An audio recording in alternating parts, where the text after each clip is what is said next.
Hello, I'm Emma. Have you ever wished you could send a letter back in time? To your younger self? I think about that all the time, especially to me in my 20s. Oh, that girl. She was so eager, so worried, trying so hard to figure everything out, convinced she was already behind. If I could sit her down for a cup of tea, here's what I'd tell her. Here are the 13 life lessons I had to learn the hard way. Lesson 1. You're not your job. This is a big one. In your 20s, especially when someone asks, so, what do? It feels like they're asking for your entire worth, your value, your identity, and you tie it all up in that title. I am an assistant. I am a student. I am a barista. But here's the truth. You are not a job title. You are a person who happens to do a job. Your worth is not in your business card. It's in your kindness, your curiosity, your ability to make someone laugh, the way you listen to a friend. Your job can change, disappear, or become something you hate. But you remain. Separate your identity from your income. It's a cage you build for yourself, and the key is already in your pocket. You are so much more than what you do for money. Lesson 2. Your network is not your net worth. Your character is. We hear it all the time, right? Network. Connect. Build your LinkedIn. And yes, knowing people is useful. But in my 20s, I thought it was about collecting contacts like trophies. How many important people do I know? But that's backwards. Real net worth in life comes from your character. Are you reliable? Do you do what you say you'll do? Are you honest when it's difficult?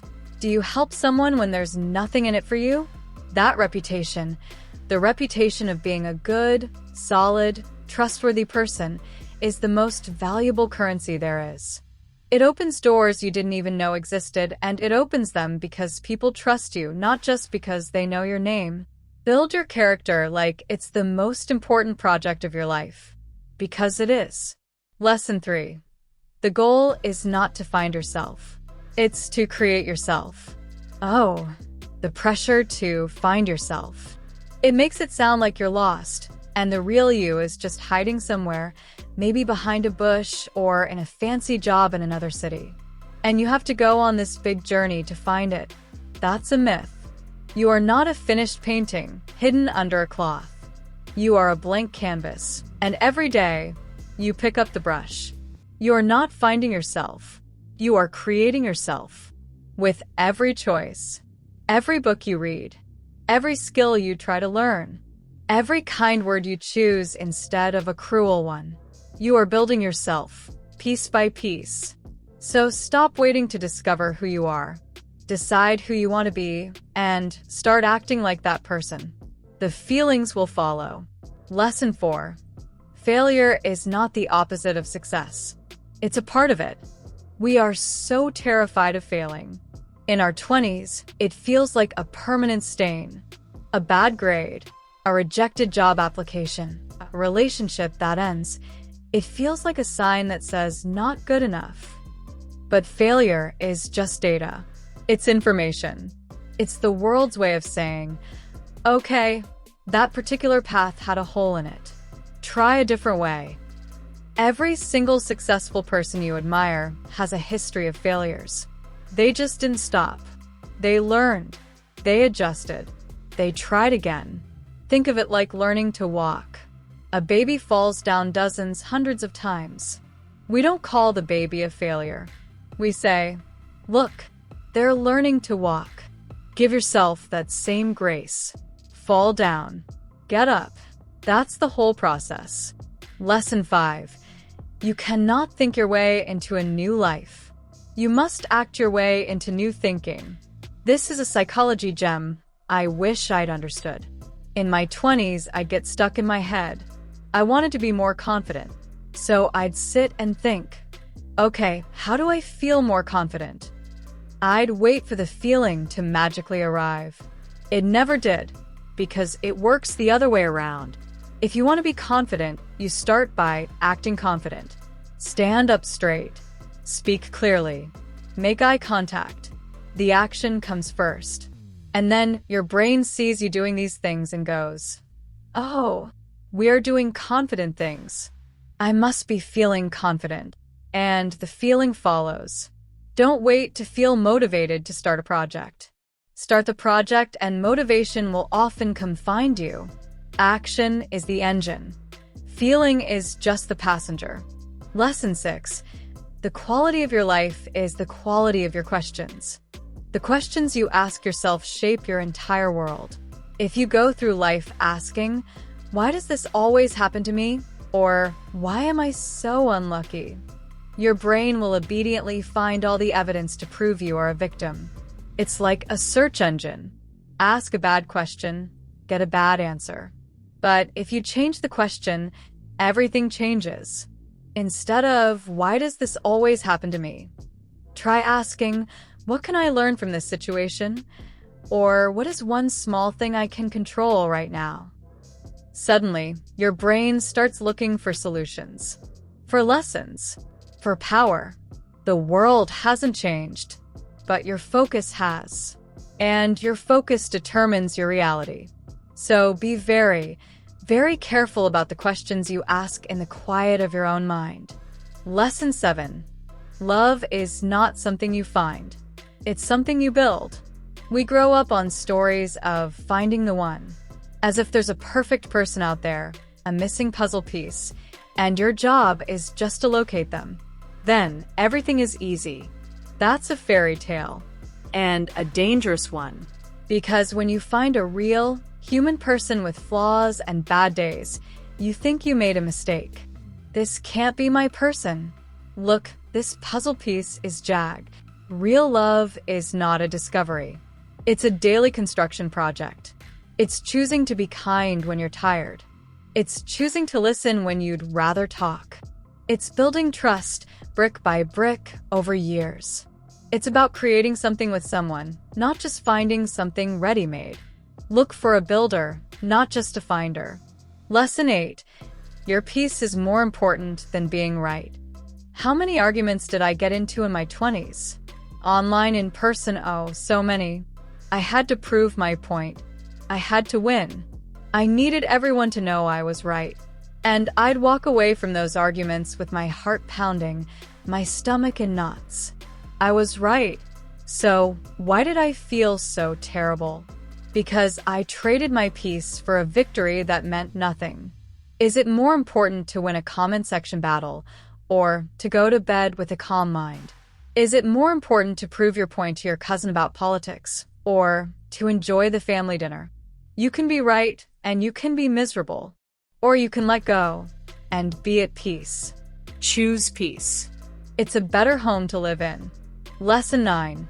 Time is the only non-renewable resource. Spend it like the treasure it is. You can always make more money. You can get new friends, a new job, a new house. But you can never, ever get back a second of time. In your 20s, you feel like you have so much of it, an endless supply. So you waste it. You scroll for hours. You stay in situations that make you unhappy because it's just a year or two. That's a year of your life. A year you will never get back. Be fiercely protective of your time. Who do you give it to? What do you give it to? Does it fill you up or drain you? Every minute is a tiny piece of your life.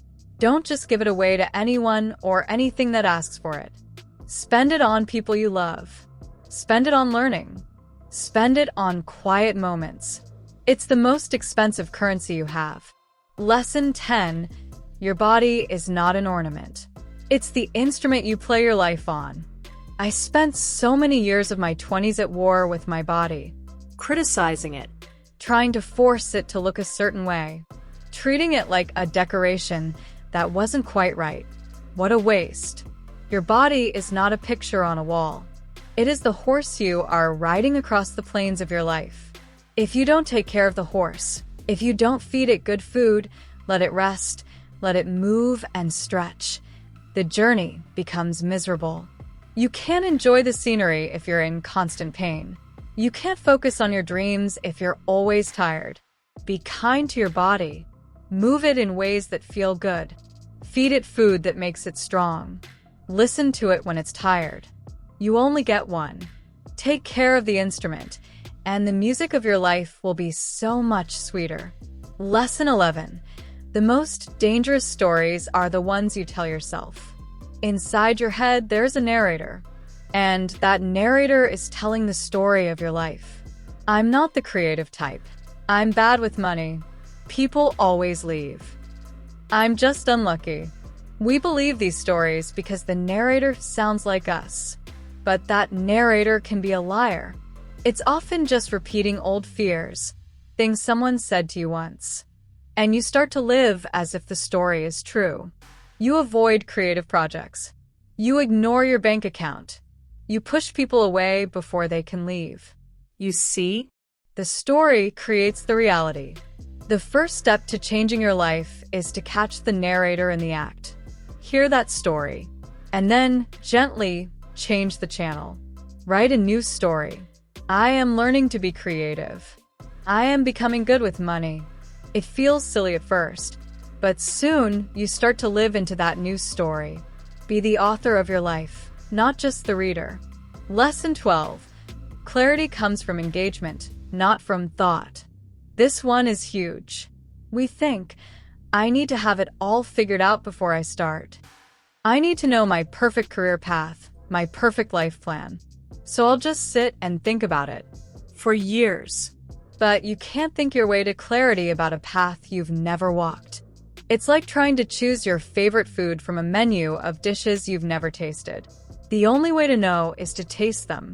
The only way to know if you like a career is to do something, anything in that general direction. Take a small class. Talk to someone who does it. Try a small project. Clarity doesn't appear in your head while you're worrying. It reveals itself in the doing. You have to move. You have to engage with the world. The path appears as you walk it, not while you're staring at the map. Lesson 13. And finally, you are already enough. This is the lesson that ties all the others together. In your 20s, you're running so hard, trying to become enough. Successful enough, smart enough, lovable enough. You think, when I get that job, then I'll be enough. When I lose that weight, then I'll be enough. When I find that partner, then I'll be enough. It's a chase with no finish line, because the truth is, you're already enough. Right now. As you are, with your flaws and your fears and your dreams. You are a human being, worthy of love and belonging, not because of your achievements, but because you exist. Your worth is not on a grading scale. This doesn't mean you stop growing. No. It means you grow from a place of, I am enough and I want to see what I can do, not from a place of, I am not enough and I must fix myself. It's the difference between building from a solid foundation and trying to build while frantically digging to find the foundation. Stop digging. The foundation is already there. You are here, and that is always enough. So, if I could send that letter back in time, that's what I'd write. Not to change her path, because every stumble taught me these lessons. But maybe, just maybe, to let her breathe a little easier. To let her know that the mess, the confusion, the not knowing, it's all part of the beautiful, difficult, amazing work of creating a life. And she was always up for the task. Okay, bye, see you next video, and keep smile in your face.